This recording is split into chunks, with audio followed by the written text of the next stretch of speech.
pemerintah dan manajemen belanja daerah. Kebijakan belanja daerah ditentukan pada tahap perencanaan anggaran, sedangkan manajemen belanja daerah dilakukan pada tahap implementasi anggaran.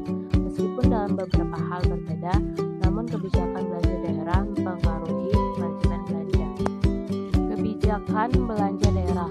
Kebijakan belanja daerah biasanya dituangkan dalam dokumen perencanaan daerah, yaitu kebijakan umum APBD, prioritas dan plafon anggaran, rencana kerja pemerintah daerah, dan rencana pembangunan jangka menengah daerah. Rencana pembangunan jangka menengah daerah, strategi pembangunan daerah, kebijakan umum, arah kebijakan keuangan daerah, dan program SKPD. Rencana kerja pemerintah daerah, prioritas pembangunan daerah, rancangan kerangka ekonomi makro daerah, arah kebijakan keuangan daerah, dan program SKPD.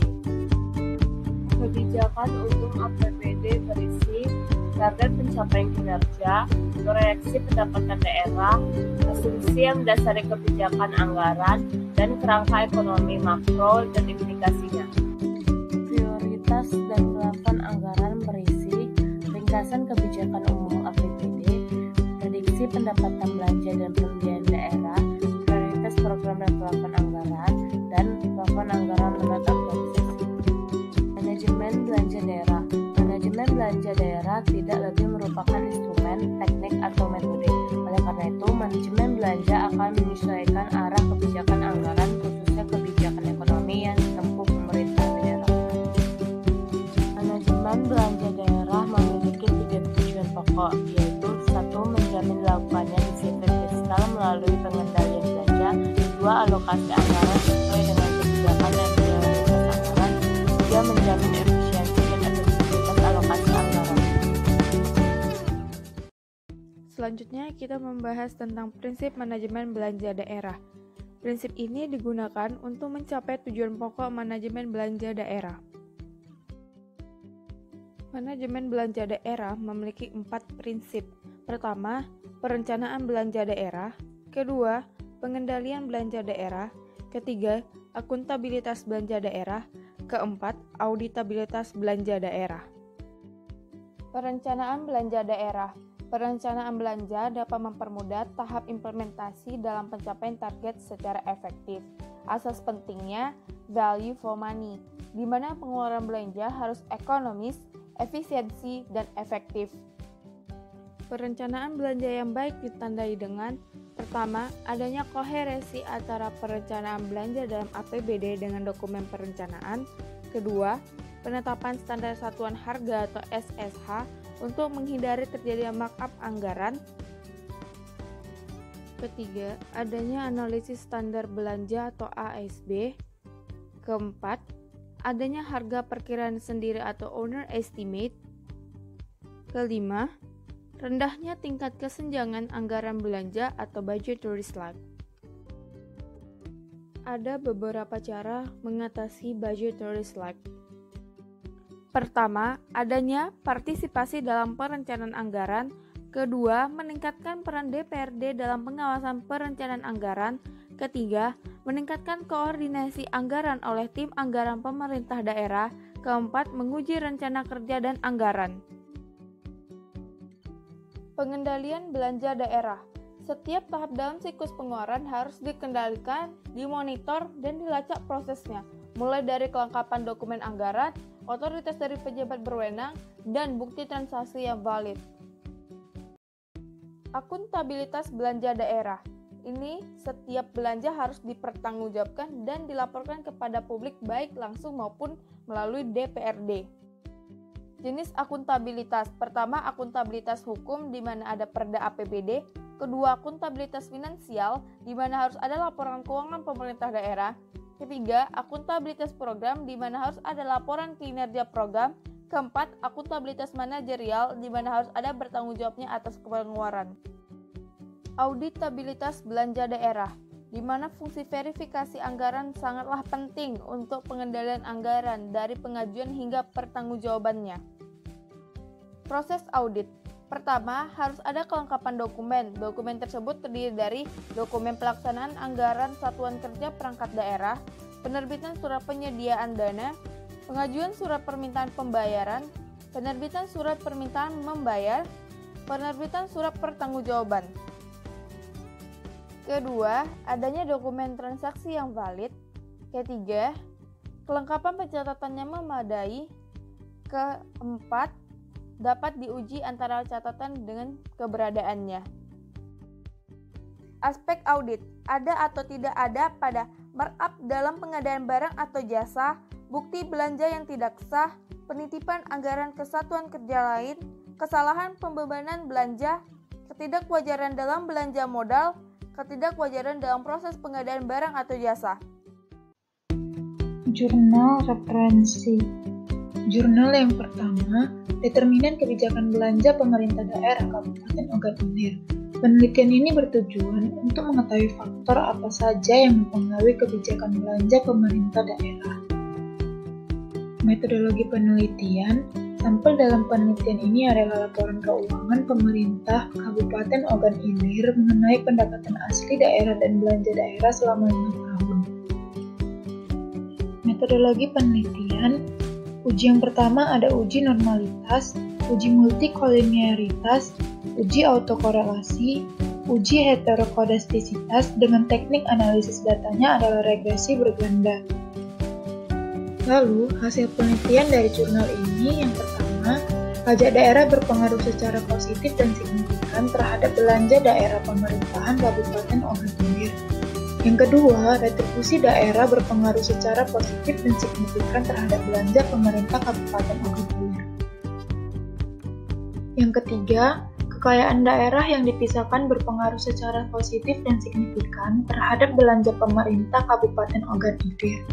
Yang terakhir, lain-lain pendapatan asli daerah yang sah berpengaruh secara positif dan signifikan terhadap belanja pemerintah Kabupaten Ogan Ilir.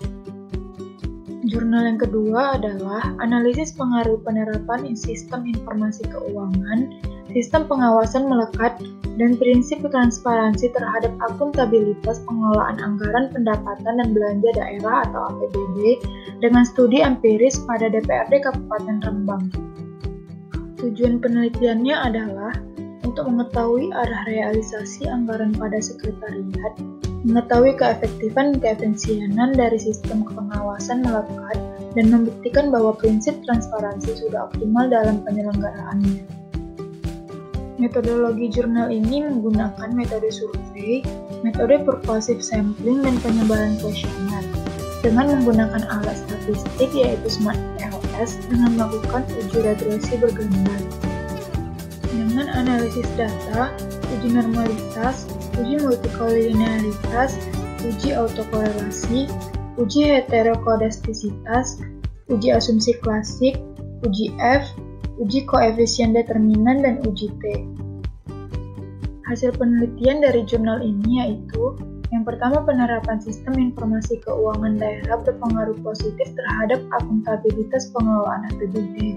Yang kedua, sistem pengawasan melekat berpengaruh positif terhadap akuntabilitas pengelolaan APBD. Dan yang terakhir, penerapan prinsip transparansi berpengaruh positif terhadap akuntabilitas pengelolaan APBD. Jurnal referensi dan berita terbaru. Analisis kemampuan pengelolaan keuangan daerah dalam membiayai belanja daerah pada pemerintah daerah Kabupaten Bantaeng. Tujuan penelitian yaitu untuk menganalisis dan memperoleh bukti empiris tentang kinerja keuangan pemerintah Kabupaten Bantaeng pada tahun fiskal 2014 sampai dengan tahun 2018. Metode penelitian. Penelitian ini menggunakan data primer, yaitu dengan melakukan wawancara terhadap pimpinan dan staf yang terkait. Yang kedua, data sekunder, yaitu data yang diperoleh dari sumber selama 5 tahun, yaitu dari tahun 2014 sampai tahun 2018, yang terdiri dari gambaran umum pemerintah daerah, laporan realisasi anggaran, neraca, APBD dan APBDP, dan realisasi rincian PAD. Metode analisis. Ini adalah bagaimana cara menghitung derajat desentralisasi dan rasio ketergantungan keuangan daerah. Ini adalah bagaimana cara untuk menghitung rasio kemandirian keuangan daerah dan rasio efektivitas PAD. Dan ini adalah bagaimana cara untuk menghitung rasio keuntungan terhadap pendapatan daerah, rasio serapan belanja rutin, dan rasio serapan belanja modal. Berikut adalah hasil penelitian dari jurnal Analisis Kemampuan Pengelolaan Keuangan Daerah dalam Membiayai Belanja Daerah pada Pemerintah Daerah Kabupaten Bantaeng.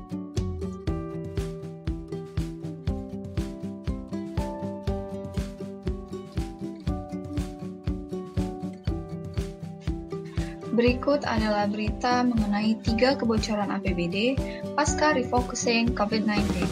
Ini warning KPK ke kepala daerah.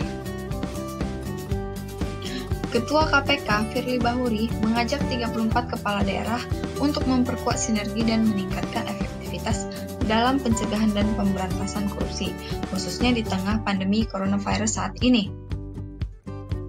Dalam berita tersebut, ia mengatakan sangat memahami bagaimana tantangan yang dihadapi para gubernur, terutama dengan kondisi penurunan belanja barang, belanja modal, dan transfer keuangan daerah. Sementara itu, Inspektur Jenderal Kementerian Dalam Negeri Tumpak Simanjuntak mengatakan bahwa pihaknya juga menyadari adanya kerentanan dan risiko dalam pengelolaan APBD pasca refocusing anggaran yang meliputi 3 fokus kegiatannya, yaitu penanganan kesehatan, dampak ekonomi, dan jaring pengaman sosial. Ia meminta agar pemerintah daerah melakukan langkah yang dapat meminimalisirkan risiko kebocoran APBD. Sesuai amanat undang-undang, KPK berwenang melakukan upaya pencegahan korupsi. Selain itu, sesuai dengan Perpres Nomor 54 Tahun 2018 tentang Strategi Nasional Pencegahan Korupsi, KPK bersama beberapa kementerian lainnya menjalankan 3 fokus Stranas PK. Terima kasih kepada teman-teman semua yang telah menyaksikan video ini. Semoga video ini bisa membantu kalian. Sampai jumpa dan stay safe untuk kalian semua.